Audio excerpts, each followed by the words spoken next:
Viewer discretion is advised. Okay. Hello, and welcome back to Gossip at the Corpse Cart. Woo! With myself, Lucy, and me, Amanda. And if you're unfamiliar with this little spin-off show that we have, we're gonna talk about some shit that you are already aware of what's going on. Because you probably sent it to us. You probably sent it to us. You've seen it in your news feed. Oh, God. We're recording this the day after Inauguration Day, okay, y'all? So we're just gonna power through. I'm fucking fried. I don't know where I am. I don't know what timeline we're living in. Well, and we're in is a this nice timeline, relief. and it's terrible. But we have a not terrible special guest today, don't we? So excited for this special guest. Please welcome to the show, Dr. Tiddy Smith. Woo! Hello. Look at that. Oh, Look no. at that. Did you know we're in front of a You live didn't audience? tell me about that. There's so much we didn't tell you about. No, you said it wasn't live, you total mischief makers. You can say it. I'm a bitch. I'm a bitch. Well, I was going to go there, but I'm just so polite. We're very polite people in New Zealand. We're like Canadians. I've heard this. Welcome. Welcome. Tiddy, the last time you were on our show was on an episode of Spooky Little Bitch with me talking about the owl theory. I was so stoked at how enthusiastic you were. You changed me. That was one of... Really? Yes. You convinced Amanda. How did I do that? I've been a staunch owl theory is bullshit person since day one, and I listened to your interview and had no idea how much they had omitted from. It's terrifying. Just it's the really public. the way that the media presents that case is very, very far from the way the evidence actually sits. And that's really unfortunate, but at the same time, I think that's exactly what was intended, There has been quite an extensive cover-up in this case. And why, I'm not sure we'll ever know. Who was entirely behind it, I'm not sure we'll ever know either. But the fact is there is a lot of evidence for a bird in that case, and most of it is just not known by the general public. Yeah. A lot of evidence for a bird.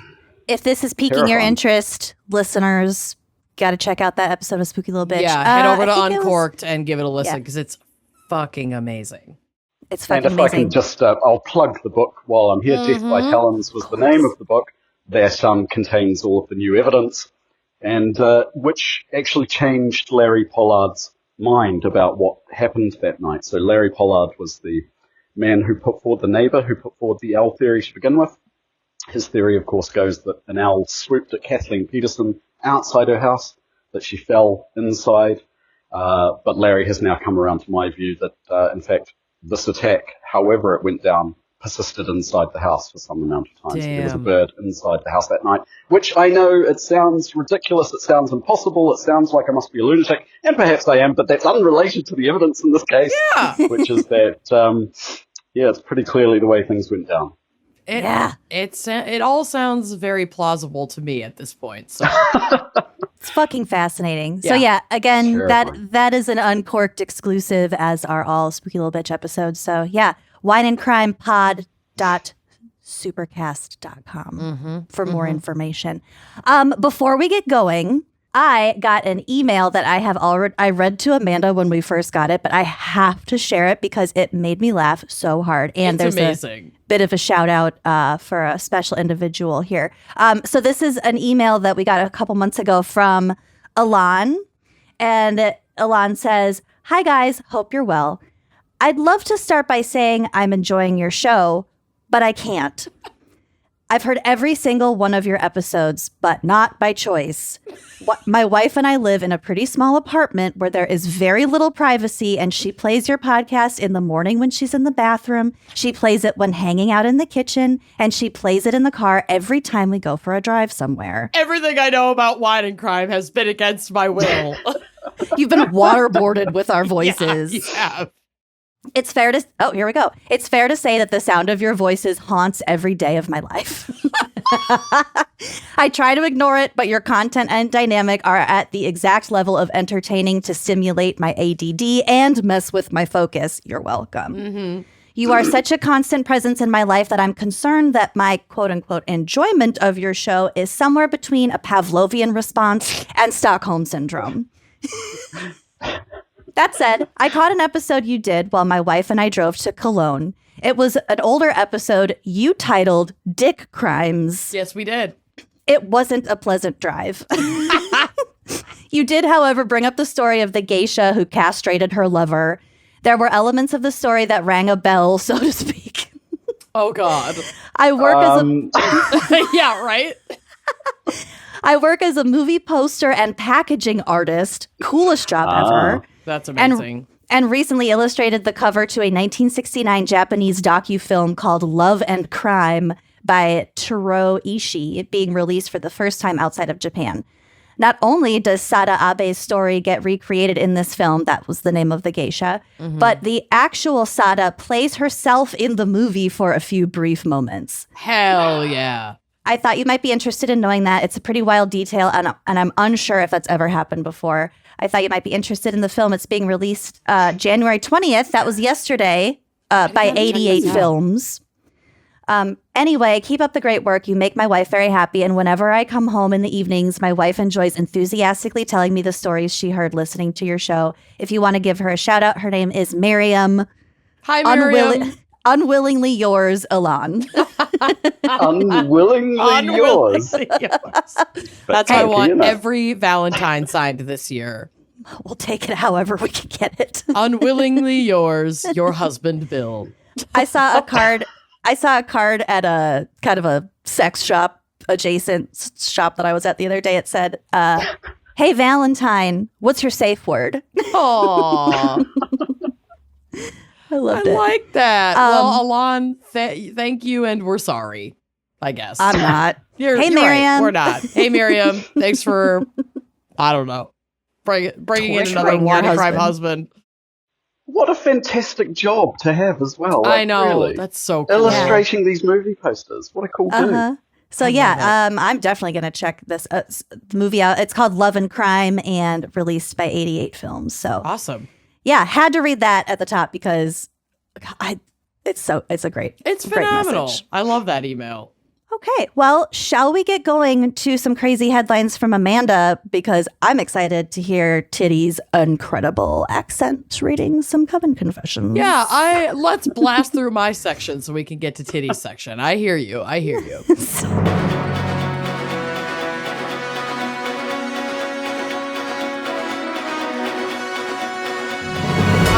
Have quite a batch this month.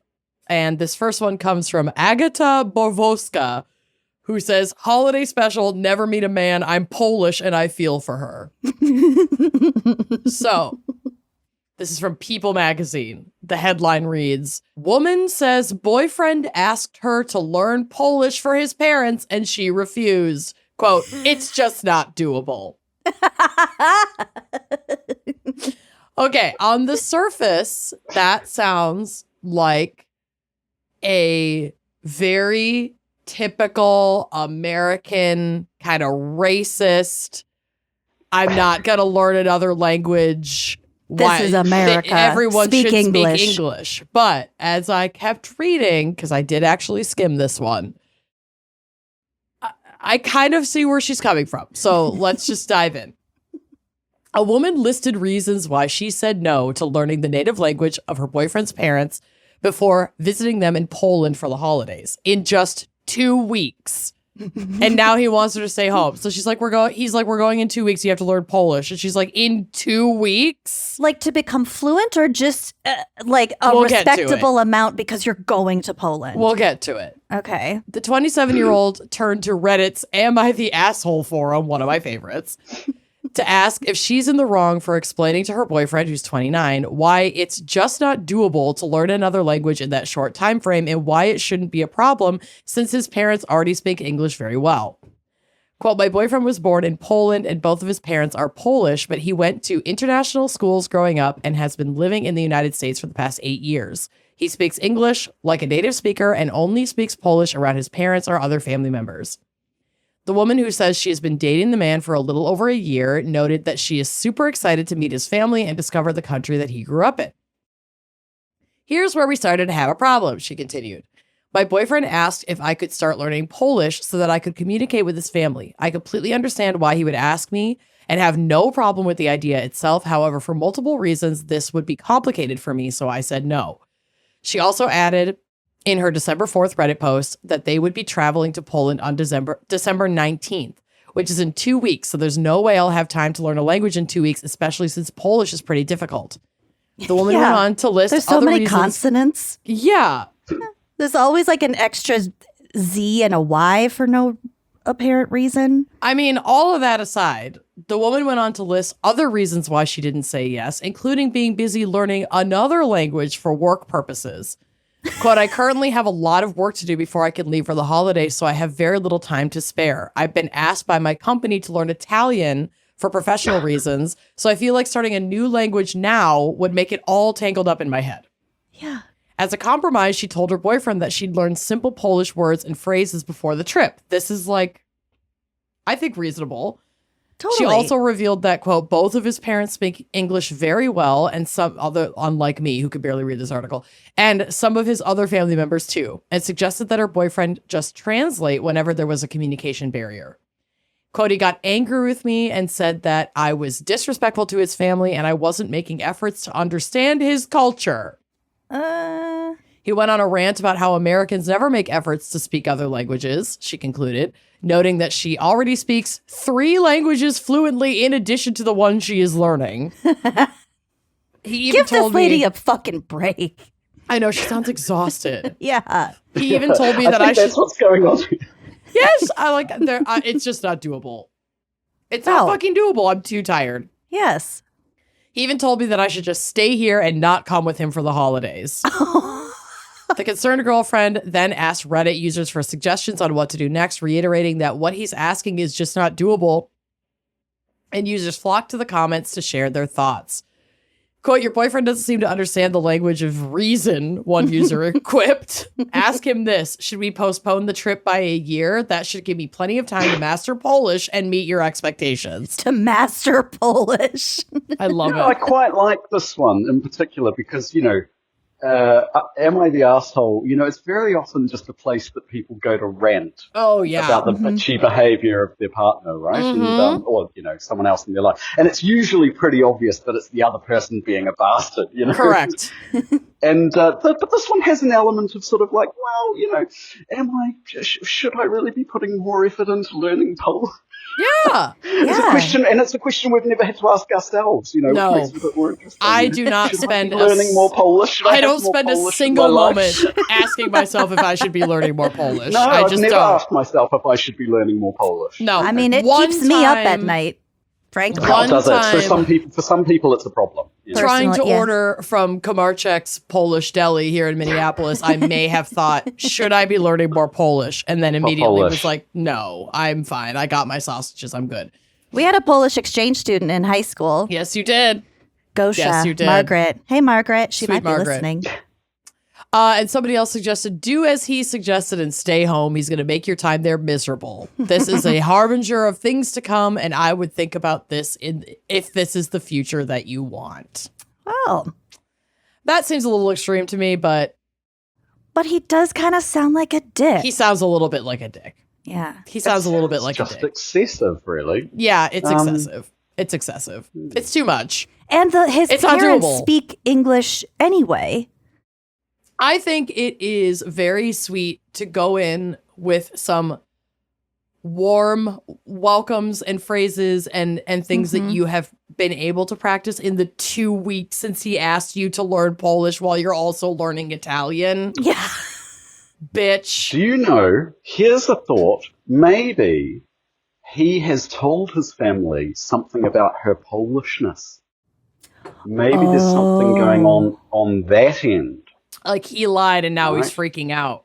Yeah. Maybe he's been saying, she's studying Polish at university, and so she's very excited about coming to Poland eventually and starting a family, right? This That's the actually sort of thing that totally would get you, tracks. if he's acting that weird about it, maybe Because he there's is something acting else weird going about on. it. That's a good point. It sounds like there could be something else going on. He has nefarious reasons Yeah. for Polish pushing. I'm going to find that thread. He's a pole pusher. He's a pole pusher. He's a pole pusher. I'm going to find that thread on Reddit and introduce this theory. So buckle up. We're about to get famous. Conspiracy theories just pour out of me. They do. They really do. It's like you have some experience here.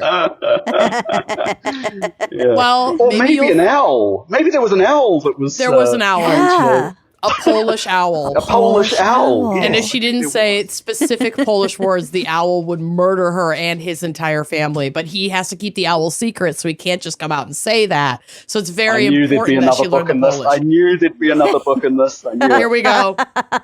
Here we go.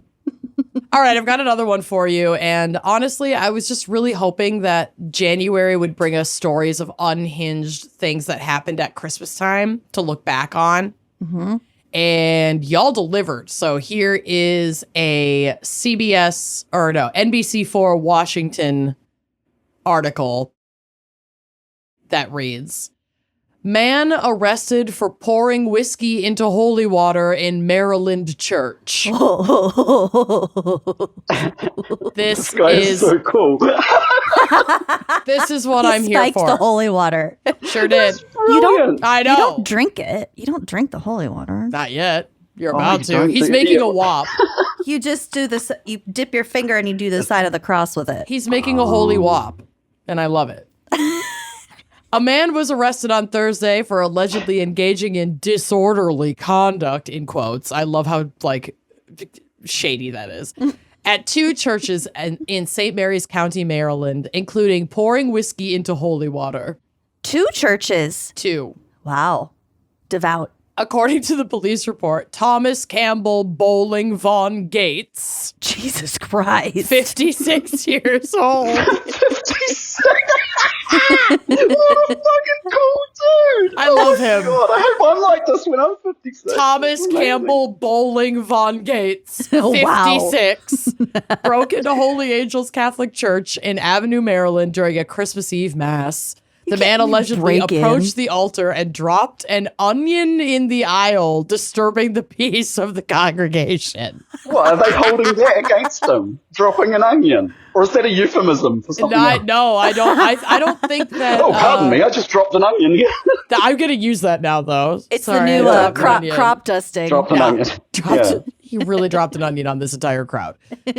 Later, when a citizen followed Von Gates to make sure he left the church, he assaulted him by throwing tangerines at him. So he's got onions, he's got tangerines, he's got whiskey. What the fuck? He's got a whole picnic basket. He's got a whole picnic basket. The report from the St. Mary's County Sheriff's Office also revealed that later that night, Von Gates interrupted the midnight mass service at St. Francis Xavier Catholic Church in Leonardtown, Maryland.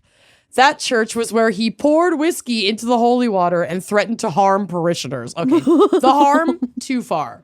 Okay. Too far. Drop the onion, throw the tangerines, spike the holy water, but let's not harm the parishioners. Let's just stop. Let's have some boundaries here, Von Gates. Oh, so he only spiked the holy water in one church?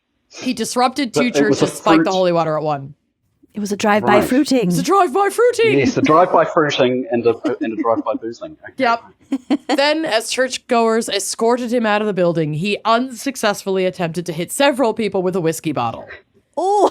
Parishioners detained Von Gates until officers arrived. He was then taken to MedStar St. Mary's Hospital for a medical evaluation. The man was finally arrested on Thursday and faces charges of second-degree assault, obstruction of a religious exercise, and a religious offense against a group. Von Gates is currently being held. Religious offense against a group? I don't fucking know. Charge? America is so That sounds weird. like a state law. Yeah, it sounds like that bullshit. must be some kind of. But in Maryland, that's quite a surprise, isn't it? I don't. Girl, I don't fucking know. I don't know. The New England is. They've got all sorts of weird shit on their books. Who knows? Who knows? But he's being they held. might have found one of those old 1770s. Oh, Exactly. easily. Exactly. Like, in some states, maybe you could still burn witches at the stake. Maybe. That's where I want to move. Anyways, being held at the St. Mary's County Police Department, and we shall see if any of these charges stick. So if you see anything out there about him, definitely tag me. Sounds like he might have been having an episode of some sort, but I kind of love the mischievousness of the it all. holidays are hard, and we all have to do what we can to cope. And if that means dropping onions and throwing tangerines at parishioners and then spiking the holy water, who are we? We listen and we don't judge, okay? As they say on the internet. Free him. As far as episodes go, if that's the attempted assault, mind you, that's what they were charging him with as well at the end there. So, who did he really harm? That is one way to liven up a midnight mass. Those are boring as shit. They are. That would have been very exciting. Making it midnight massive. Indeed. All right, I've got two more for you. This is from Andrea Andrews, who says, quote, "You asked for more local headlines, and this just graced my local newsfeed. It's a must-read. Surprised it didn't happen in Florida." Oh, good. Reject all cookies. Okay, here we go. From Eyewitness News 3, The Wax. Ew. I can't with some of these news stations. Arrest warrant describes behavior of man accused of riding past church with sex toy on helmet. It's like a dildo stuck to his helmet. Straight up. The incident happened on November 24th, 2024, around 11:15 a.m. Troopers said they responded to the area of the Grace Fellowship Evangelical Free Church on Providence, New London Turnpike after Mitchell was reported. This is out of Connecticut. Witnesses told them that Mitchell yelled profanities while on his bicycle. They said he also wore a helmet with a dildo on it. At 11 in the morning. At 11 in the morning, That's the most shocking part of this whole story so far. It noted that troopers were familiar with Mitchell from similar reports in the past. similar, but not the same. Not the same. You have to use your imagination for what was different, to be honest. Yeah, really similar. That dildo Not a dildo, back. but possibly another sex toy that you need to... Well, Mitchell told troopers that all he was doing was trying to recreate a German helmet that his grandfather wore during World War II. Guys, it's historical recreation. Yeah, no wonder the snipers found him. Yeah. I don't think you want to recreate a German helmet from World War II. Probably not. But I think there's a lot going on here with Mitchell. Yeah. So he's biking with a dildo helmet at 11 a.m. Baby, no. Baby. Yeah, and I want to know what he's charged with again. Is it the shouting obscenities? Is it the shouting obscenities while going past a church, or is it the sex toy helmet? What is the sex toy helmets Eating a meal, a succulent Chinese meal. Succulent Chinese sex toy meal, yes. This is America. Get your hands off of my penis. Yes. But, I am a bit... all of my ideas about America are getting sort of quashed tonight. I'm thinking, what is America if you can't... What are your ideas drive down about the street America? And how are we possibly crushing them... How could we possibly be crushing your ideas about America more than America herself is crushing them for you? Well, explain it to me. True.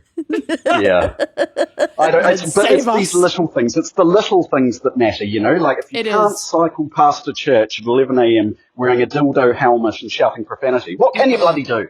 Right? Yeah, I thought we were spoken fucking like free. A true Kiwi. Yeah, I thought we were fucking free. They also said that they were called to Mitchell's home 9 times between September 2024 and November 2024. So in 2 months for, quote, numerous incidents. I need to know what these are. Included him riding his bicycle while naked with a cowboy hat on and retrieving items from his neighbor's trash while naked. Give the man a break. Give the man some pants. Totally. Let him live. He's the raccoon man. He's just naked in a trash can at all hours of the day. He wasn't naked with the dildo helmet. I don't believe so, because I think that would have been part of the headline if he were naked that time. True. Troopers said he also altered state signs near his house to include offensive language. I love him. For the most recent incident, he was charged with second-degree breach of peace. He was held on a $10,000 bond and appeared in New London Superior Court on December 27, 2024. That's all we know. New London. Yeah, Get stick up over your it. ass. Yeah. Wake up, sheeple. Live a little. Okay, I have one more, and I included this because it's so me-coded that I couldn't resist including this headline. Uh-oh. This is out of Detroit, and it's perfect. Here we go. Man accused of stealing Hot Pockets from Michigan store was eating Hot Pockets when cops found him. Man says he didn't intend to steal Hot Pockets. You gotta microwave that. Were they hot? Got to. I don't know. They come frozen, for fuck's sake. I know. Have you ever had a Hot Pocket, Tiddy? I'm not even entirely sure what they are. Are they like Pop-Tarts? But Or are like they pizza. savory? I will. They're Savory Pop-Tarts. Yeah. I'll put a photo on that in that folder for you that we sent you. They're handheld. They're about the size of like an iPhone. And it's dough, like bread. And then inside there's various things. They have like ham and cheese Hot Pockets. They have, my favorite is the pepperoni pizza. It's just pepperoni Is this and about cheese. as close as Americans come to the Australian-New Zealand pie? I think it is. Maybe. The meat pie. Yeah. Yeah, it's like This a is about pie. as close as you come, by the sounds of things. Yeah. And they are delicious, but microwaved just too little. And the outside is boiling and the inside is frozen. And microwaved just too much. And the whole thing is boiling and you have like 5th degree burns all over your mouth. Yeah, because you can't, you got to bite into it. You're going in blind. You don't know. They haven't perfected the Hot Pocket yet. They're getting better. The box says microwave for a minute and 50 seconds.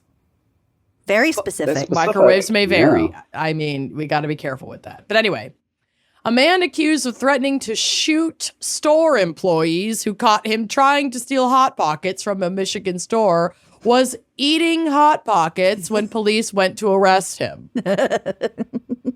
On January 4th, 2025, around 10 a.m., Daniel Hudson went into a Dollar General in Highland Park and began stuffing Hot Pockets into his pocket. When an employee confronted him, Hudson is accused of taking the Hot Pockets out of his pocket, grabbing a container of chicken wings, and yelling at employees. While doing this, he allegedly showed his gun that was in his coat pocket, his hot coat pocket, threatening an employee that he would blow his head off. Nothing's going to get between me and my Hot Pockets, bitch. Don't try to stand in my way. And just a reminder, like, you don't have to confront the burglar. The Hot Pockets are not worth it. Just let him go. Don't put yourself in danger. Your company doesn't fucking care about you. It is a dollar store. Like, they don't care about you. You're more important than a product. Don't confront the burglar. Burglar. The Hot Pocket burglar. The manager told Hudson to leave and called the police. Both employees told authorities Hudson was a regular customer at the Dollar General and knew where he worked. Officers went to Hudson's workplace where they found him in the break room eating Hot Pockets. He was then taken into custody. He has a job? Oh, yeah. Shocking. Listen. The economy is rough. The Hot Pocket prices are skyrocketing. Tariffs, man. Tariffs. The tariffs. That's right. Trump Canadian wasn't Hot even. Pockets. Yep. Yeah. Trump wasn't even president yet, but I'm gonna blame him somehow for this. Yeah. He was taken into custody, and officers found a 9mm pistol in his backpack during the arrest. Authorities learned that although there's no record of the gun being reported stolen, it was registered to a different person, so it was likely stolen, and he did not have a valid license to be carrying a gun. So that's not a great situation. I wonder if he kept his job. Well, that's a real waste of an arrest as well. I mean, if you're going to throw your gun around and wave it in the air, at least, steal something bigger than a Hot Pocket. I mean, It's another episode, I think.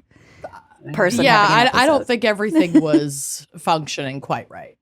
No. Authorities interviewed Hudson on January 6, 2025 regarding his arrest. He said he went to the Dollar General while he was on his lunch break.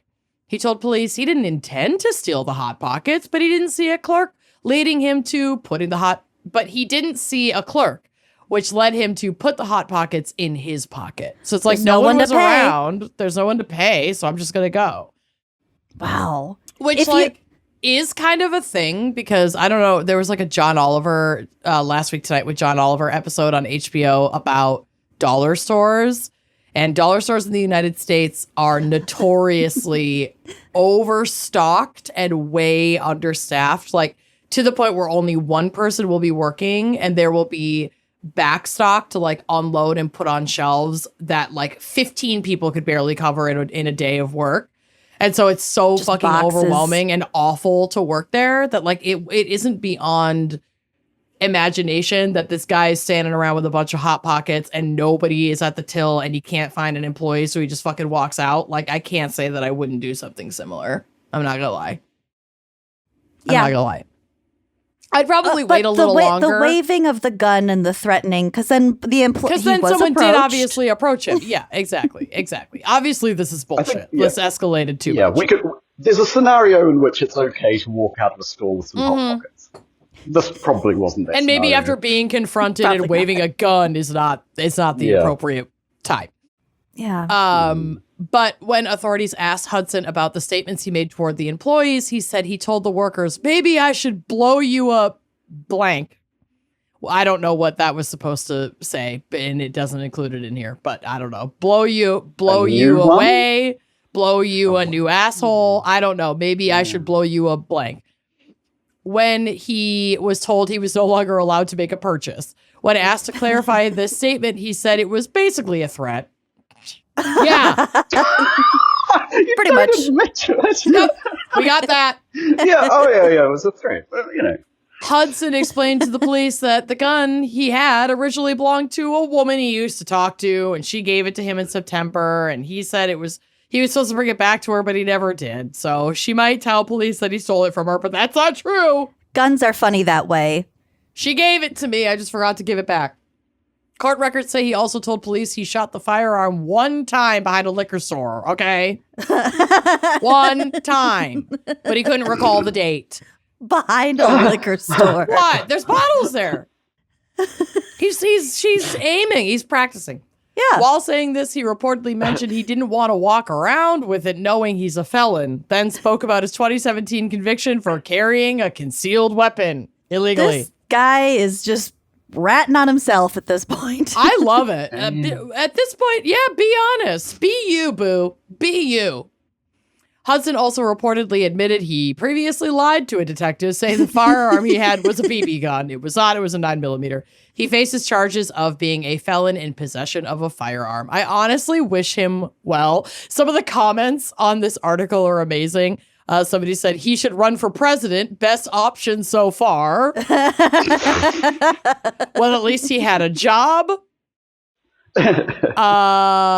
Yep. You really can't even call them journalists anymore. They're simply folks with iPhones. Somebody was really not impressed with the quality of this article, but I am. I love it. Thank you. Click on Detroit. And thank you to all of our listeners who sent in this lovely crop of headlines this week. And if you have some that you want to share with me, head over to our website, wineandcrimepodcast.com. And if you go to contact us, there's an email form with a drop-down menu, and it has all the things you need, including one that says funny headlines, so we know exactly what folder it needs to go in. So check that out. Send it along. God bless you. And let's take a quick break to hear a word from our sponsors. This episode is sponsored by Manscaped, the brand trusted by over 11 million people worldwide for their face and body trimmers, hygiene essentials, and premium boxers. If so many people swear by them, you can bet your Valentine will too. This is like my favorite thing to steal. Okay, I'll say borrow from my husband. The countdown to Valentine's Day is ticking down faster than stores/prices on chocolates in February. And this time around, we're raising the bar. We've all watched our partners try for that rom-com leading man charm, only to land in scruffy sidekick territory. But not this year. We're treating them to the VIP experience. And we want to introduce you to the Handyman Rocket Man Special Edition from Manscaped, a sleek, compact face grooming essential that guarantees the face is on track for heartthrob status all year long. And it's now available in the Special Edition Rocket Man colorway featuring gold and black. Just a quick PSA, though. These are limited, okay? There's a limited quantity available in this colorway, so you're going to need to act fast. You can use our code GALS, G-A-L-S, for 20% off and free shipping at manscaped.com. Lucy, tell us a little more about the Handyman. I would love to. The Handyman is a sleek, powerful, compact face shaver that helps you ditch the mess. It's cordless and designed for convenience. It easily fits in a bathroom drawer or slips into an overnight or gym bag for easy grooming on the go. You never know when you're gonna you gotta have to shave a little face. You never know. It's perfect for those last second touch-ups when your reservation is in 15 minutes and you're looking a little more lost in the woods than leading man in a love story. Engineered with a unique dual blade system, it features both a standard foil shaver and a long hair trimming blade to handle up to 3 days of beard growth. No more patchy scruff, just a smooth, clean finish that'll make you look less like a scruffy sidekick and more like the heartthrob you know you are. I love it. So give the gift of grooming this Valentine's Day. Get 20% off plus free shipping with the code GALS, G-A-L-S, at manscaped.com. That's 20% off plus free shipping with the code GALS at manscaped.com. Welcome back, and I am very excited for our special guest, Tiddy Smith, to read some coven confessions from you lovely people. I kind of hope that things get a little spicy today. I'm in the mood for some spicy confessions. Yeah. All right, Tiddy, take it away. Well, this confession is not very spicy. Oh, Like, well. but it's charming in its own way. It's a homely confession. Oh, okay. It's sort of it warms your heart a little bit. The cockles of in your that way. heart. Just a little bit. But let's get to it. My partner, this is not my partner, this is the letter. I'll start the letter now. My partner is a college instructor who teaches philosophy and math. During the plague in 2020, he taught Zoom courses in lieu of going to campus. We live in a 700 square foot apartment with 2 small children and 2 large dogs. So there really isn't anywhere quiet for him to go inside the house. No. Because of this, he taught from our detached laundry room, where he sat at a literal child's folding table with a Zoom background in order to teach. Oh. It's quite cramped. And he was embarrassed by the mess in there, so he used a Zoom background as well. Oh, God. Now, he takes his job very seriously. And as you and I can imagine, it's very difficult to get college students engaged in math and philosophy, or as we'd say in New Zealand, maths and philosophy. Because, don't you know, those subjects are a snooze fest. For years, I have tried to encourage him to make his classes more fun. Put cat videos in your slides, I say. Wear a funny hat, I say. Give an extra credit point to everyone that wears a shirt with an animal on it every Wednesday, I say. This still wouldn't get me Find to enjoy children's maths books and that are sciences. math-related. No. Just be a bit quirky, you know. Find children's books that are math-related that you can read as a palate cleanser during your 3-hour class. It's always a 3 no hours? from him. Yeah, that's pretty grim, isn't it, really? Yeah. That is fucking torture. He should Yeah, get that's headphones college for you, isn't it? He should get headphones with cat ears on them. He should. That would have helped. Light up. Anyway, cat ears. it's always a no from him, and it makes me kind of sad for the students. So, I took the issue into my own hands. Oh, no. Once or twice, yeah. Now here you think it's going to get titillating, right? But it's not quite, it's still just heartwarming, right? Once or twice per class, I would interrupt him with something stupid. Sometimes I'd let our dumb, huge pit bull barge into the laundry room. Oh no, I'm so sorry, darling, he got out. Oh. And this was usually met with squeals of delight and questions, and it very clearly made everyone happy. Well, yeah. Other times I'd ask the 5-year-old to go and grab me something from the laundry room, and he'd run in and say hi to all the students, and they thought he was adorable.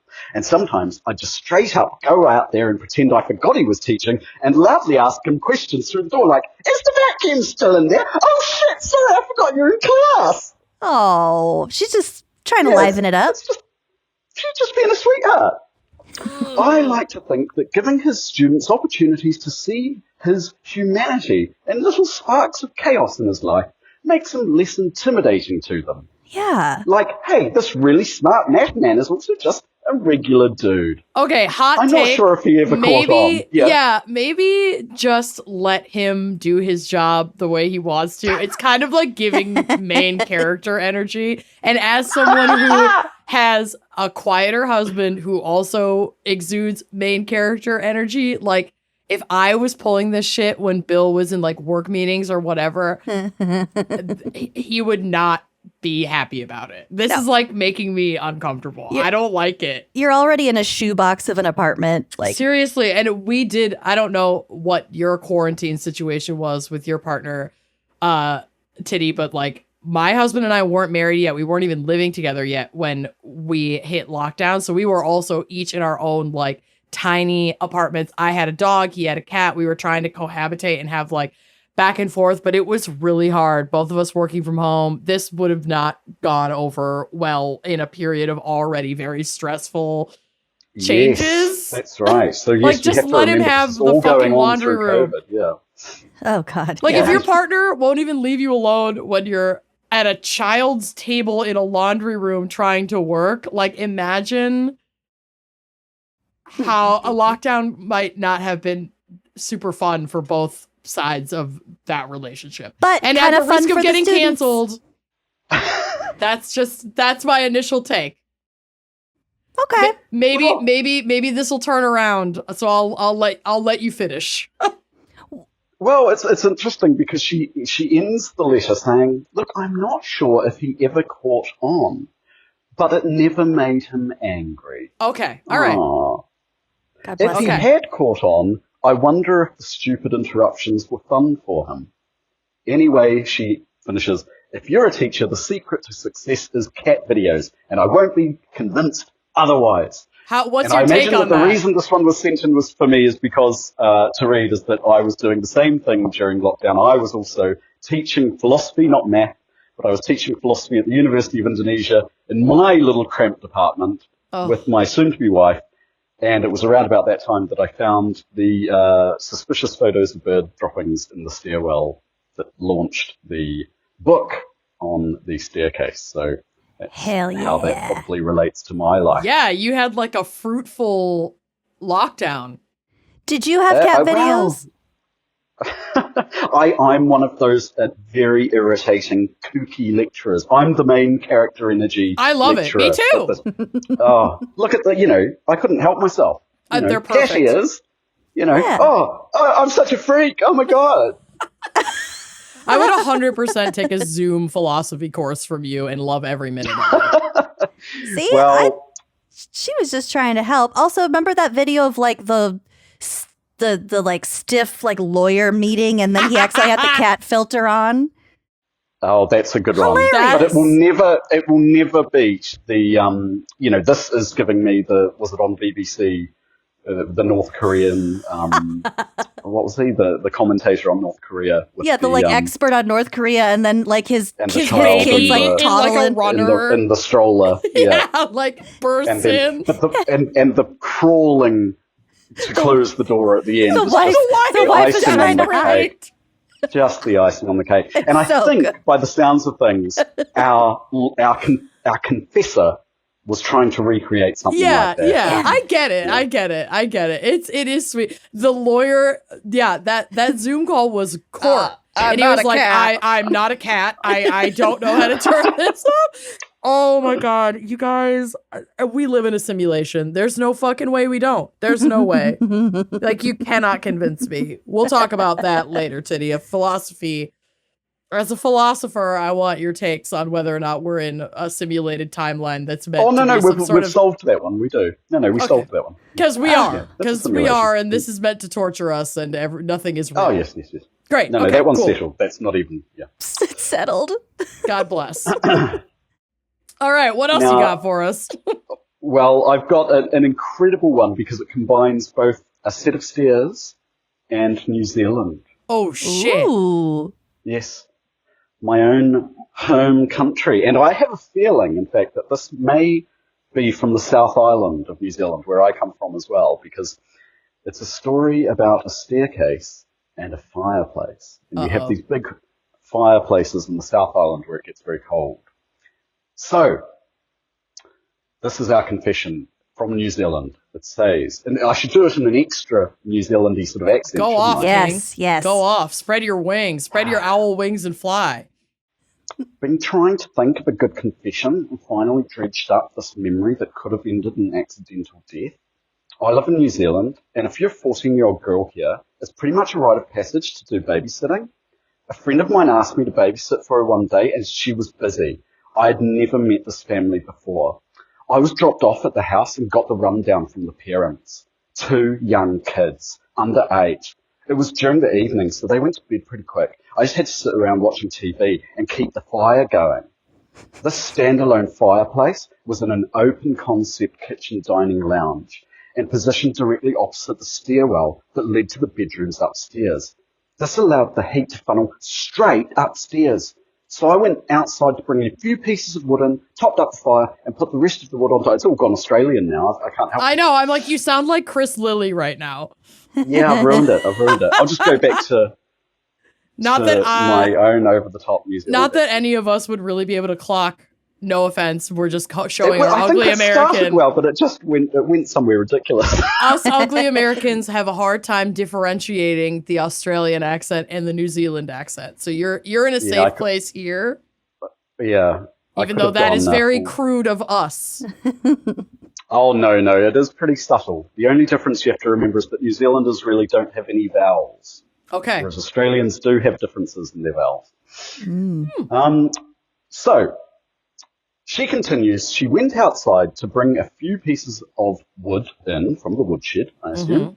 She topped up the fire and put the rest of the wood on top of the fireplace, ready for the next top-up. Yes. Seems like a bad idea, but she's like 14, so she doesn't know what the fuck she's like doing. 14. Yeah. She doesn't know what she's doing. Yeah, exactly. Then I resumed my position on the couch. Some time went by, and the next thing I know, the fire alarm is going off. I look over and see smoke streaming straight up the stairwell. Oh my fucking God, what the fuck? I run over to the fireplace and see that the wood I put on top of the fireplace is completely black and smouldering. I've never had a fireplace in my home, so I had no idea that the outside of the fireplace got hot enough to burn the wood. Remember, I was a dumb 14-year-old. Oh, I got water and poured it all over the wood, then ran up to the staircase to check on the kids. The smoke was heavy in the air up there, right up on the top floor, and the kids were still asleep. I didn't want, now it gets worse, I didn't want to freak them out. No, you got to get them out of there. No, so I left them there asleep and instead ran around opening all the windows. Oh my God. But I soon discovered that all the windows had safety locks on them and so would only open a few centimeters. I tried calling the parents repeatedly, but they were at the movies, still not waking the children, mind you, and getting them out of the house. Get the fucking kids up. And the parents weren't answering their phones. I did my best to air the place out, and the parents eventually rang me back and came home. They took the situation pretty well, but needless to say, I never babysat for that family again. Oh my God. As an adult, I can look back and see that I really should have woken up the kids and taken them out. Smoke inhalation is deadly. Yeah. Listeners beware. Listeners beware. Yeah. Smoke inhalation is deadly. And so I'm lucky and thankful the kids were okay. Can't imagine how long it took to get the stink out of the house. So, yeah, almost suffocating 2 children to death is... Keyword almost. Brackets. Almost. Is... brackets, one of the worst things I've ever done. I want to hear the rest of them. Thanks for listening to my... Yes, I know. Yeah, it's quite good, isn't it? That's a good one. Nearly killing two children. I can't say I've come close to that one. That's a good one. That's good. Yeah. I almost burned a neighbor's house down. A neighbor's house down when I was like about that age. I was snake sitting. And when they were out of town, and I went to check on the snake and feed the snake its frozen little mice, and everything was fine. But to get into the snake terrarium, I had to take a heat lamp off of the top and open the top, and I put the top back on and then forgot to put the heat lamp back on and just left it on the carpet. Whoa. And fortunately, the carpet was like nylon, so I went back the next day and there was just a plastic, like melted black circle on the carpet and like the smell of burning, but nothing ever caught. And idiot me is panicking like, oh, I can clean this. I was like trying to clean it with bleach and then like snip melted plastic the burnt parts off with like cuticle scissors. And finally, I was just like, nah. You haven't even mentioned the true victim of the crime yet. The snake? That poor snake shivering away in his terrarium all night. She lived. Yeah. Freezing. She lived. Chilly snake. And eating frozen mice. And I confessed. Yeah. And the family still offered to pay me. And I was like, no, because I can't afford to fix your carpet. So why don't you just not pay me? And I'll just never talk to you guys again because I'm too embarrassed. How about that? Good thing they were rich. They were, and I think it was the same neighbors who went out of town like a year and a half later. Didn't ask me to house sit, but they had a leak in their toilet wouldn't stop running on the top floor, and it leaked the whole time they were gone, and it fell all the way through their house into the basement. The toilet? So they were cursed, yeah. Ooh. Yep. Yikes. Rough times. So pay attention to a consistently running toilet, y'all. You don't want to deal with leaks that you can't really see, and then they seep into the floor and make it soggy, and then your big ass toilet is crashing down. You've got a hole through 3 floors of your house when you come back from vacation. Fucking yikes. Maybe a little burn on the carpet isn't looking so bad now, is it? No. Just saying. Pretty good. Anyway, I was an amazing babysitter. One time I was I don't even know if I should say this. Say it. Here's my coven confession. You have to now. It's bad. One time I was babysitting, and you know when you're like 14, you're like tired all the time? Yeah. Like you take naps? Oh, I used to fall asleep babysitting all the time. Well, fell asleep babysitting, and when I woke up, the child was playing in the yard. It got outside? Got outside. And it was not an old child. It was, I think she was like 3. Oh my God. I got her. She's fine. She didn't die. But I definitely woke up and the screen door was open and she was just outside. Panic. Look at that. Literally. Look. Ooh, the street looks so tantalizing. Yeah. It's like that game Frogger. It's like that game Frogger. Oh, no. Yeah. No. Fantastic. That's fine. Now you're a mother now. No children died. Yeah, you're fine. Okay. All right, Tiddy, you got another one for us? Oh, I do. Who wanted something spicy? You both did, didn't you? We did. We both did. This is a little bit spicy, I suppose. We've got one day. I took advantage of my mother being out of the house to take a bath in her ensuite bathroom, which had a bigger and nicer bathtub than my own ensuite. Pretty bloody nice house, isn't it? I suppose that's what it is. Yeah. Anyway, I settled in for a relaxing soak and decided to shave while I was at it. Shave in my mother's ensuite bathtub. Now, at this point in my life, I was at a stage of puberty where shaving had gotten pretty routine, but I hadn't fully adjusted to all the changes my body was going through. Specifically, I had not yet gotten used to the size of my growing bosom. Girl, same. As a 40-year-old man, I can relate to that, very much so. As an almost 40-year-old woman, I can still relate to that. These fuckers are changing all the time. Yeah. My big one just keeps getting bigger. Yeah. Hormones are crazy. Yeah. Mm-hmm. Right, Tiddy? Right?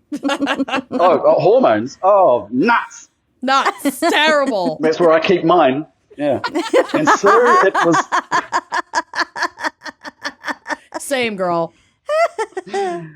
And so it was that as I was casually shaving my armpits, you don't need to casually shave your armpits. You should put some attention into it. Never What's the casually opposite shave of your, aggressively shave your armpits. Attentively, you should attentively shave your armpits. Attentively shave your armpits.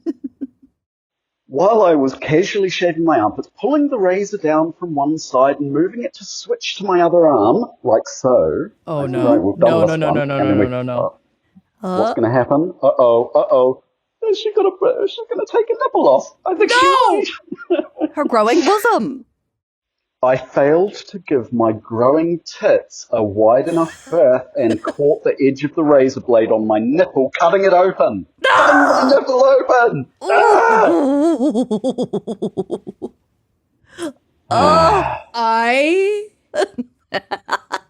Let's take a moment to enjoy that image. Oh, God! Oh, like the tip of it. Didn't one of our friends in high school drop her hair curling iron or something into her? Blangela Blarickson. She dropped her curling iron into her bathrobe. Yeah, and she burned her nipple off. She said she burned off her nipples. I burned off my nipples in a tanning bed before Sweetheart's senior year. Wait, did you see this burnt off nipple, or was this just something? I think she showed us. Yeah, I think she did. I also showed my burnt off nipples to everyone. My nipples weren't burnt off. My boobs were just so burned that you couldn't see where boob ended and nipple began. It was all one color. Yeah. Oh it was all pink. It was all pink. Red. Oops, all pink. Oops, all nipple. Oh my God. Ow. The nipple nick. Nipple nick. I nicked my nip. A little nick of the nip. So she continues, it bled so much more than a tiny cut on a tiny nub has any right to bleed. And the pain was memorable. Yeah. It stung like a paper cut. As I assume if there was any soap involved, it's very, very... Oh, yeah, soap. Oh, my God. I clutched at my tit like I'd been shot. And rushed over to my mom's medicine cabinet. I can never say it. There's no way to say that with a New Zealand accent. Rushed over to my mom's medicine cabinet. My mama. I rushed over to my mama's medicine cabinet. There you go. And then I had to do the whole sentence. You nailed it. You sound like Matthew McConaughey. If only I was as trim as he is now. I then proceeded to pack a ridiculous amount of gauze and bandages over it, basically making a binder on my chest as every small movement struck me with more titty pain. Oh. Titty pain. Titty pain. Oh, they chose it for me because of the titty. That's what I was thinking. What's this got to do with me? How does he know about my enormous breasts? And then I realized... We all know about your enormous breasts. Your growing bosom. It's out there. Is the news out there now? The rumor has spread. Yep. Yeah. Yep. It was probably those photos, wasn't it? But it was. It was all the photos that People put on the internet. People magazine really should have warned me because I would have paid to keep those photos. I know. They screwed you over. The internet never forgets. Yeah, that magazine. Tell you what. For the rest of the day, I walked around like an 80-year-old with arthritis, barely moving my upper body to avoid any jiggle. Oh. For my mama's part, she didn't say a thing, though I'm sure she noticed the ridiculous padding under my shirt and me wincing every time I twisted the wrong way.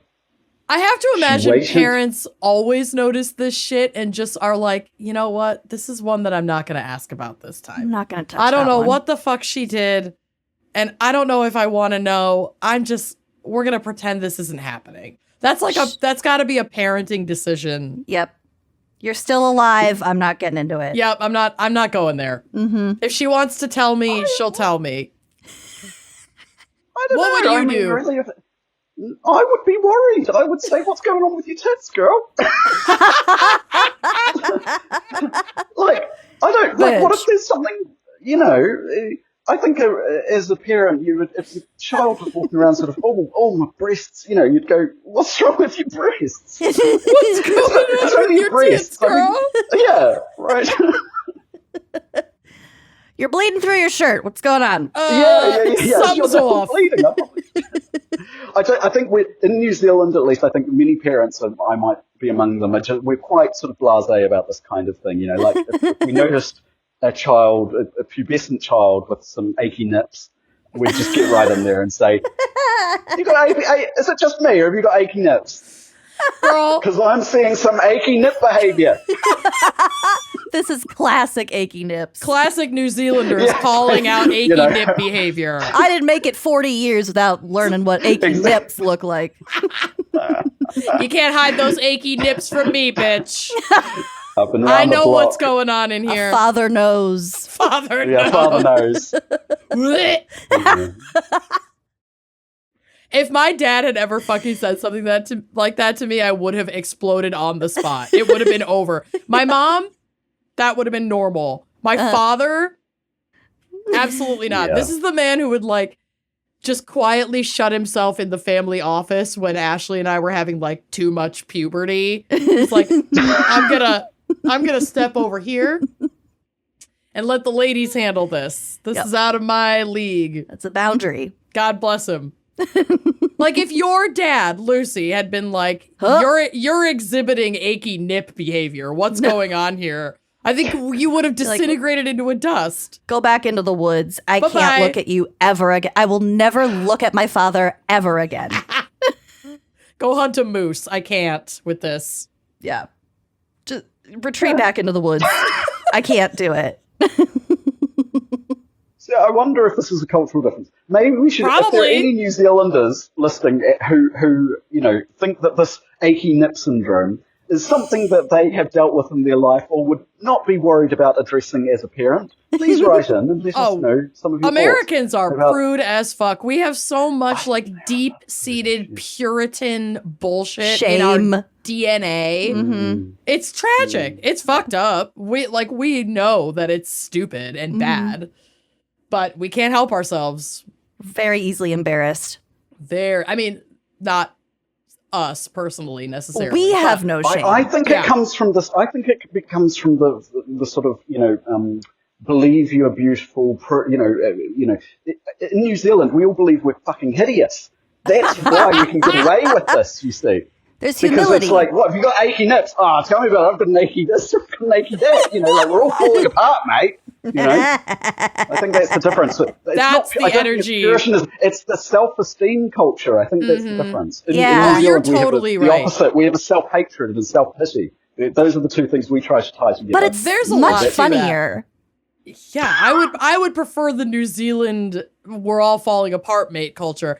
But I think so much of that, if we really want to get into it, Americans are also so obsessed. We have purity culture, perfection culture, celebrity culture, and we worship these rich fucking oligarch people, and we worship Hollywood. And then if we don't live up to that standard, which most people fucking don't, then we have all this internalized shame. And so of course we get embarrassed about fucking everything. If your titties don't look like Sydney Sweeney, you think that you're a fucking rotten piece of trash. Well, guess what? Yeah. You are a rotten piece of trash, and you're among friends. Yeah. I gotta move to New Zealand. Yeah, no shit. Where our hideousness will fit in. Yeah, or we'll thrive in our hideousness. Well, no, you might. That's the problem, though. You both might be a bit too pretty for New Zealand. See, it's because we're actually hideous that we can. If you were, and we only let hideous people move there as well. So yeah, they'll see you at the border and they'll say no. Is that a law because your landscape is so beautiful that they need to restore balance by having only the most hideous people to fit in with all the sheep? Yes. That's right. Honestly, that's right. We can do this. Yeah, that's right. I was going to say, the sheep need someone to marry as well. So sheep got to get laid too, Listen. And speaking of sheep, of sheep, yes, I've got to finish this letter because it says here about the achy nip syndrome that we haven't finished. Oh, God. She waited, so her mother waited until she sheepishly explained her predicament later that night. So she says, and while I don't remember her reaction exactly, I think we both had a good laugh about it. Good. I'm happy to say that my tit made a full recovery and is still doing great over a decade later without even leaving a scar to commemorate the great tragedy of that day. Wow. Good on you, Nip.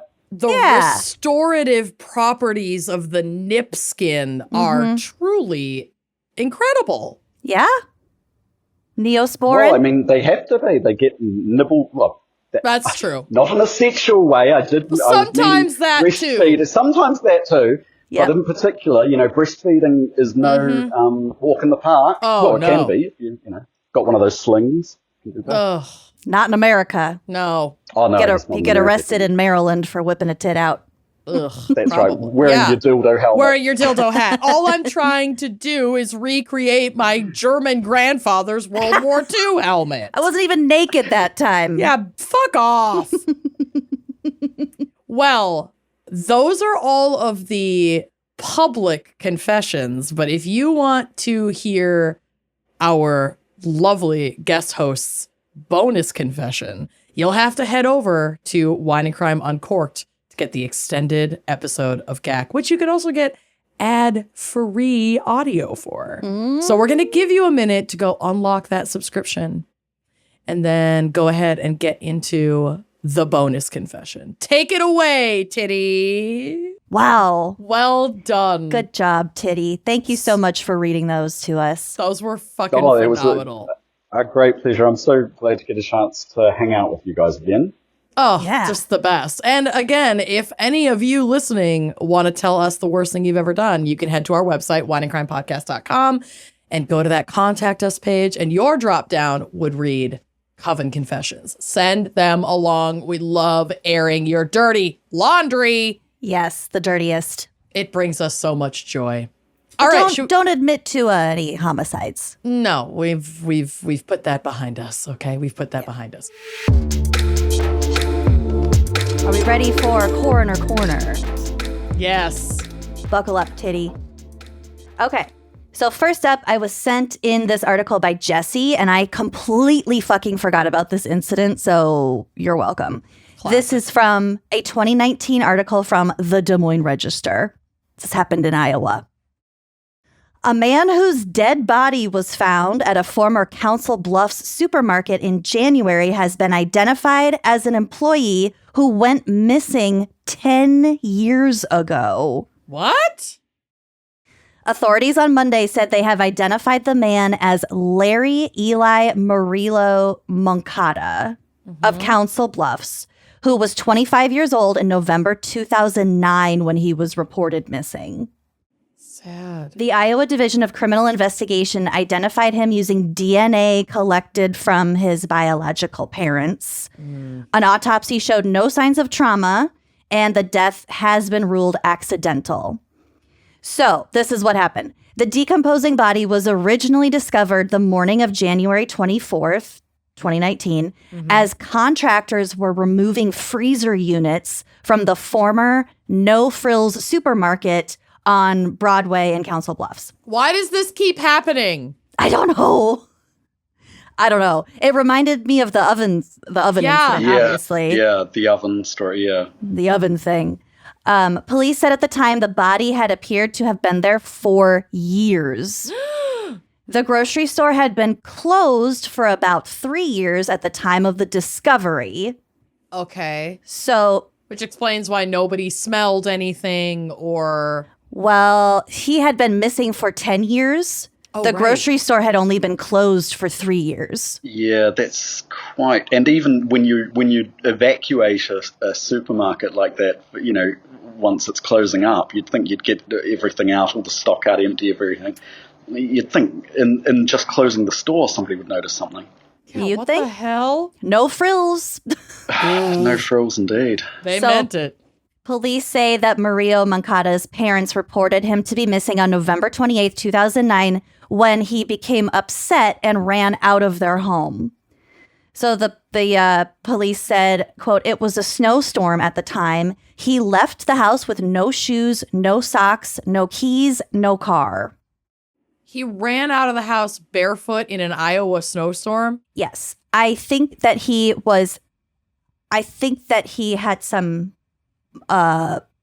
issues. Yeah, that tracks. Yeah. Okay, so we're not using logic in that moment. So he was distressed clearly and maybe having some sort of episode. Yeah. I think it addresses that in this article. Okay.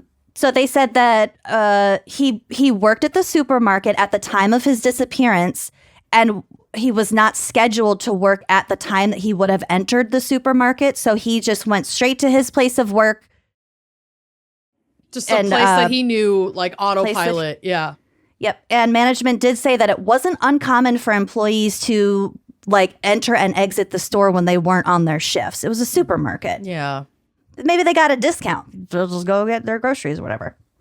Police said former employees at the supermarket said it was common. Okay, this is the part that doesn't really make sense to me. Doesn't make sense. Police said that former employees at the supermarket said that it was common for workers to be in the space on top of the coolers, the space over the coolers, which was used for storage. But workers would just go up there and hang out now? I guess, yeah. Investigators believe that Mario Moncada went into the store after leaving his home and climbed up on top of the coolers, where he fell into a gap between the back of the units and the wall. So there was a gap between the coolers, and it was about 18 inches wide. And he got stuck. And he became trapped. Oh. It would have been about a 12-foot fall.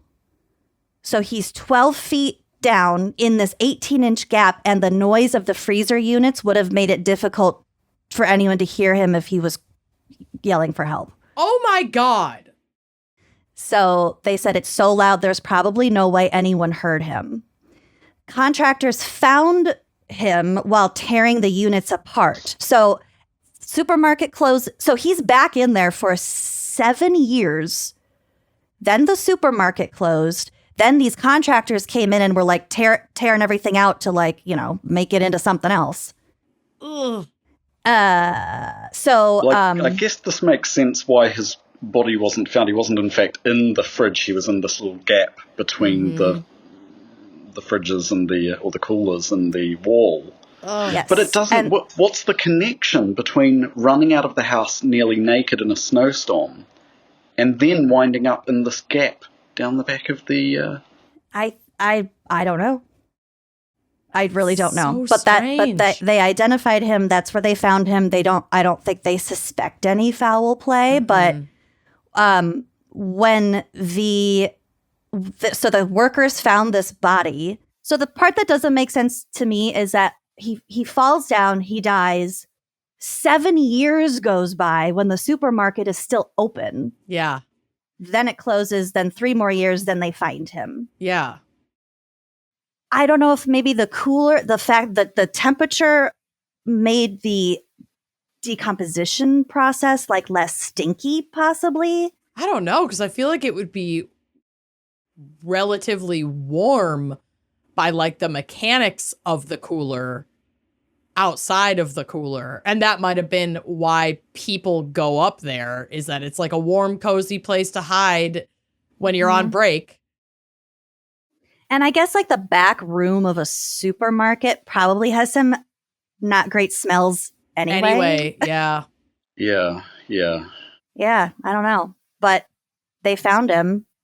Ugh. So fucking weird. Ugh. It's so fucking weird. Yeah. That's. I mean, the strange thing is you get a hint of,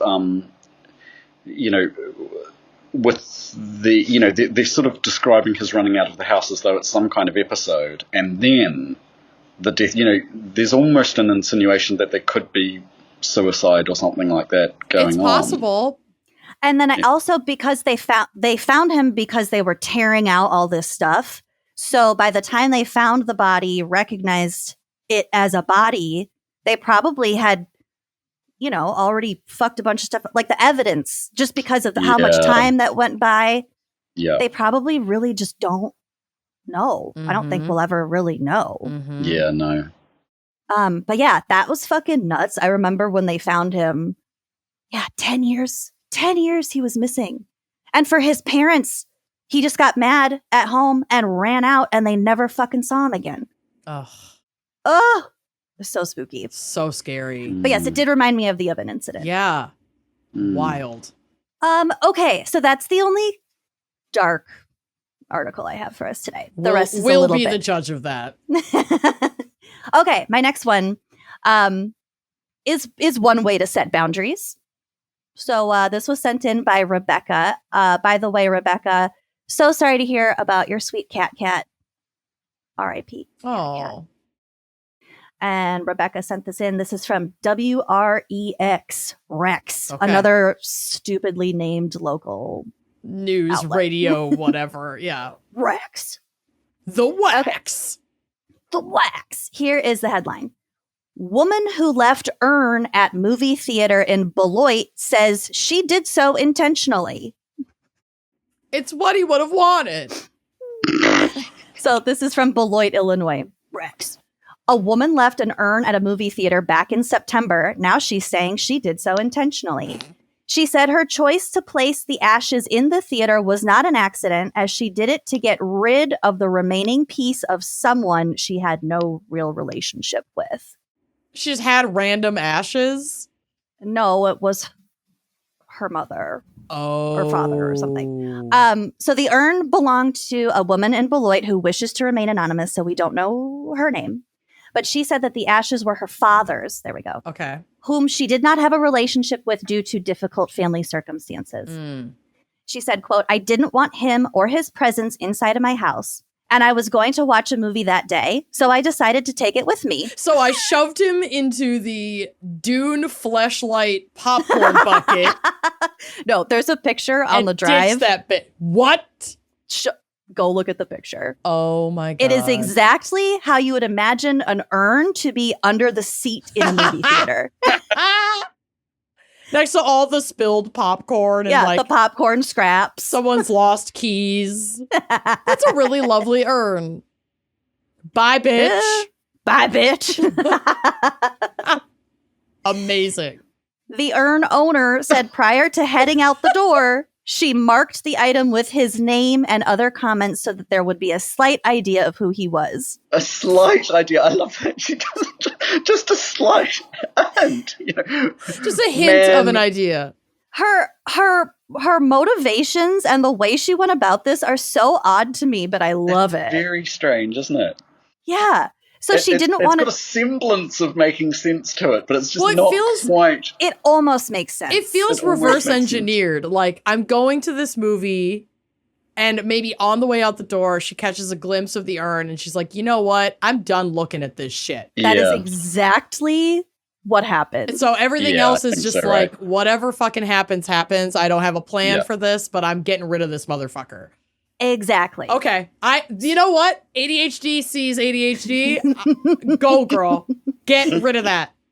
Okay. So back to her marking the item with the comments. She said, quote, not identifiers, though, as far as last name, middle name, or any of the tags that go into the cremains. So I think she just had like his first name and like maybe the city or whatever. Like, so then she said, she then packed the urn and headed out the door, walking into the theater with it. Quote, the urn was in my bag. I have a satchel, like a crossbody bag, that I brought him in. I will never be stressed about sneaking snacks into a movie theater ever again. You can sneak anything in there. And in case you were wondering, because I know you were, the movie she went to was Beetlejuice 2. She said, quote, it's just how the cookie crumbled. It just happened that way. That's the movie I was going to go see. Hell yeah. Hell yeah. Following the movie and with no second thoughts, the woman said she left the urn in a specific location. Quote, I ended up putting him behind the theater seats and then underneath the theater seats. End quote. She then walked away thinking she would never really hear much of her decision.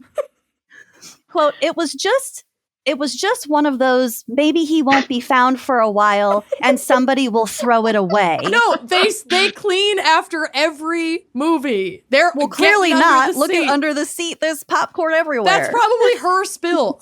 Listen, as someone who eats popcorn like an absolute fucking animal, that easily could have been one sitting's worth of spilled popcorn. Easily.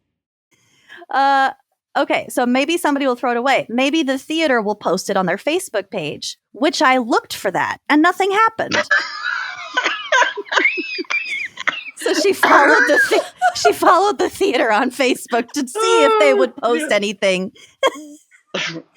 I love this. I know. And today she said she remains happy with the choice. Quote, he's not a loved one. He's not missing. He is not of importance to me. Girl, go off. She also said she has no intentions to pick up the urn and plans to leave it at the City of Beloit's police department. You deal with it. Yeah. I did my part. Yeah. He's not missing. He's not a loved one. Savage. Bye-bye. I love it. Good for you, girl. Fuck that guy. Boundaries, babe. The photo cracked me up. It looks like it rolled under there by accident. It just if you imagine an urn under a movie theater seat, that is exactly what it looked like. And the urn has a little cross on it. Yeah. The poor 15-year-old nerd with their first job that is like, what the fuck is this? Poor kid. The part that gets me is the Facebook page, though. The fact that she's sort of expectantly waiting, But they never posted it. Why does she care? She, in her mind, she's like, oh, I'll just leave it there and they bugger it. They can get rid of it. But no, she's like checking, have they got rid of it yet? Like, come on. Yeah. I would be checking. Oh, absolutely. I would be all over that. This is amazing. I wish I hated a loved one enough to do this with their ashes. Yeah. But thus far, I don't have anyone's ashes that I hate. So I don't know. Maybe this isn't in the cards for me, but if it ever is, I'm going to Beetlejuice 2. Beetlejuice and rolling that motherfucker under there and walking out. I wonder if it would be isn't this episode of The Office, or they're at a theater, they're at the dinner theater, and the bottle rolls all the way down and hits every single. Michael sneaks the bottle of wine into Andy's performance of Sweeney Todd, and it's so loud. It disrupts the entire performance. And then he brought balloons and they pop on the ceiling. That would have been perfect, but that didn't happen. She really got it snug in there. From her quote, it sounds like she set it in one spot and then she moved it to another spot. Love it. She rethought her plan. Yeah. Okay. She had a semblance of a plan. She had an idea of a plan. And she is anonymous, and I fucking salute you. Yep. Anonymous in Beloit. Mm-hmm. Okay, so lastly, I have an obit. This was sent in by Mandy. Okay. So this obituary is for Kenneth. Okay, I don't know how to pronounce his nickname. I think it's Kenny, but it's spelled Kenne. Like Kenne. Yeah, probably Kenny. Kenne. Kenne. Kenne. Kenne. Okay, so Kenneth Kenne Joseph Pluhar Jr. All right. From Alton, Illinois. Kenne died in ICU at St. Anthony's after losing a battle with sepsis at the age of 62, after 50 years of crap starting with everyone and everything he could find to fight in Alton, Illinois. And now his ashes are under a movie theater seat at Beetlejuice 2, bitch. He wasn't a loved one. At AMC Beloit. Yeah. This hard-as-nails redneck SOB finally found something meaner and more stubborn than himself. Sepsis. Yeah, sepsis is a bitch. You don't want to fuck with that. No. Like any good card-carrying, Ray-Ban wearing, camo coverall loving redneck, Kene had 3 true loves: hunting, fishing, and drinking. Okay. He liked, quote, both kinds of music, country and Western. Like every sad cowboy song, he couldn't stay married, but that didn't keep him from trying again and again. He had a total of 4 legal marriages and divorces and 1 common law marriage under his belt we know of. His first marriage to Tara Berry, excellent name. Yeah. Produced his one and only child, again, that we know of, Helea Milner, of whom he was extremely proud, mostly because she is almost as big of a pain in the ass as he was. And she kept the pain in the ass line going by giving him his only grandchild, Sydney Milner. He was preceded in death by his mother, Connie Sue Donaldson, who, till the day he died, he called his mommy. Aww. Proof positive that even the biggest assholes, jerks, have a soft side. They put jerks in parentheses as if we don't know what an asshole is. Yeah, not. I don't mean a literal asshole. Just to be clear, I do mean like like someone who's annoying or a bad person, a jerk. I wonder if they did it in case jerk. They wanted to give an option to the publisher to not print assholes. I think. Yeah. Well, they say pain in the ass several times. Yeah, I don't know. Yeah. I think they say asshole again somewhere in here. Oh my God, Ray's tail in your face. I can't. I know. God, between a sick child and a demented cat, I'm going fucking nuts. Okay. Even the biggest assholes, jerks, have a soft side. You just might have to dig deeper to find it. His father, Kenneth Joseph Pluhar Sr., is still around, though, and he was sure to teach Kene the best ways to be emotionally unavailable and yet overly sensitive, all rolled into one. It's a strong family trait passed down generation to generation. Sharing in the Pluhar family heritage are Kene's siblings, all of whom managed to outlive him, which is no surprise, seeing as he was equal parts daredevil and lush. I mean, seriously, he probably invented the phrase, "Hey, y'all, watch this." What a takedown in this obit. I love how this is written. It's so sassy. Yeah. But they're not paying. I mean, are they paying for this by the word? Because they're doing pretty well, aren't they? Yeah. Yeah, they're a pretty well-to-do family by the looks of expensive.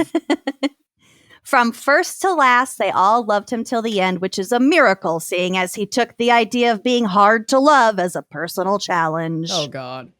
So siblings, Diane Myers, Eddie Pluhar, Amy Ernice, Susie Bazilian, cool, and stepsister Claire Weingad, who were fortunate enough to grow up completely separately, so she is likely messed up in other non-Pluhar ways.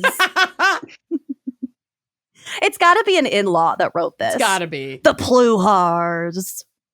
He is also survived by a plethora of nieces and nephews that he terrorized and traumatized in countless and original manners. Truly, it was survivorship when it came to Uncle Kene. Ugh. This is a long obit, so yeah, by the word. Originally from Oak Ridge, Tennessee, Kene had a green thumb, was outdoorsy, and was a skilled carpenter. This meant he was great at growing his own weed and was champion of hide and seek for $2K a week, where he worked when he worked for the union. Does that just mean not showing up for your job? It sounds like it. Doing fuck all for his job. Hide and seek for $2K a week. Good for you. When he worked for the union. So they're shading the union too. Totally. The shade is meta. He actually was a halfway decent carpenter. People bragged about his craftsmanship if you could convince him to show up and work, which most people weren't capable of accomplishing. Oh. Kene spent an inordinate amount of the last 5 decades on his buddy's farm. And if you didn't pay close attention, you might have missed the fact that his non-sexual life partner, a.k.a. best friend, a.k.a. Mike Norris, actually owned the farm, not Kene.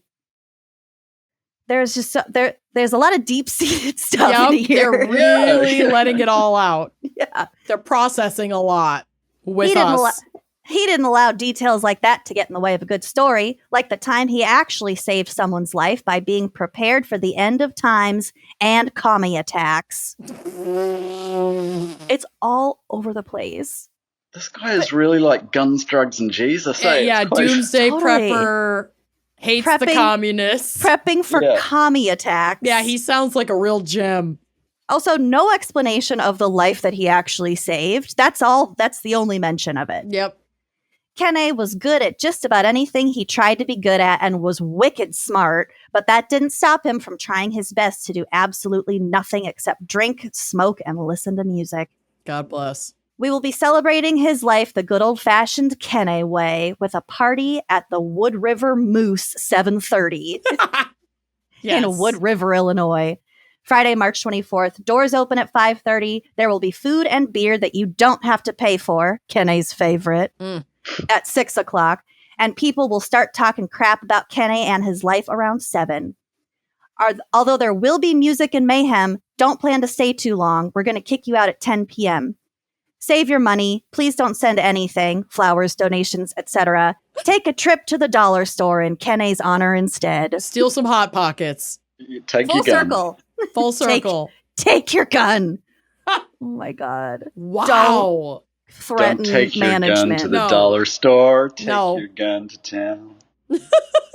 You do such a great American accent. You really do. All you have to do is talk about your gun and everyone will just assume you're American. That's the secret. Mm-hmm. So that is my corner for this month. What a ride that obit was. Such a takedown. Bravo. All over the place. All over the place. Obviously who wrote that didn't particularly care for the Pluhar family. Not really. And the lady ditching the urn were all about familial stressors. Strain. Yeah. Tiddy Smith, thank you so much for joining us. Angel. Thank you. It's been fun. Do you have anything you want to plug or tell us where the people can find you to support your work, to engage with your work? Yep. I've got something I want to plug. This is my little Yorkie. Oh my God. That's been there the whole time? Why the fuck are you just showing us this? Sleeping right through it. Look at What's his name? Gus. He's Gus the Yorkie. He looks like a wig. I know. Sometimes he I just looks put him like on a discarded wig. I love him. Gus. Yeah, he's pretty gold. Oh my God. Well, screw your book. We want to see more of Gus. Yeah. Fuck your accomplishments. Really. Thank you. Tell us about your book. If people want to hear about that. Right. You can get the book Death by Talons. You can get the audiobook though through Audible. And so if you're not, if you find it difficult to, keep your attention up or to concentrate through a paper book, Audible's the way to go. Audiobook is very, very cheap and it's narrated by this absolute legend, Tom Lennon. I think it's just fabulous. So, yeah. Is Tom Lennon find out how a bird of prey was really involved with Kathleen Peterson's death. Yes, it's really fascinating stuff. And truly, you're doing really cool shit. And we're so glad that you are willing to share it with us. We really appreciate it. Yes. Thank you. So thank you. Anytime. Thank you again. Okay. All right, Matthew McConaughey. All right. Well, thank you so much for listening. And we will see you next month for a new episode of GACC. Bye-bye.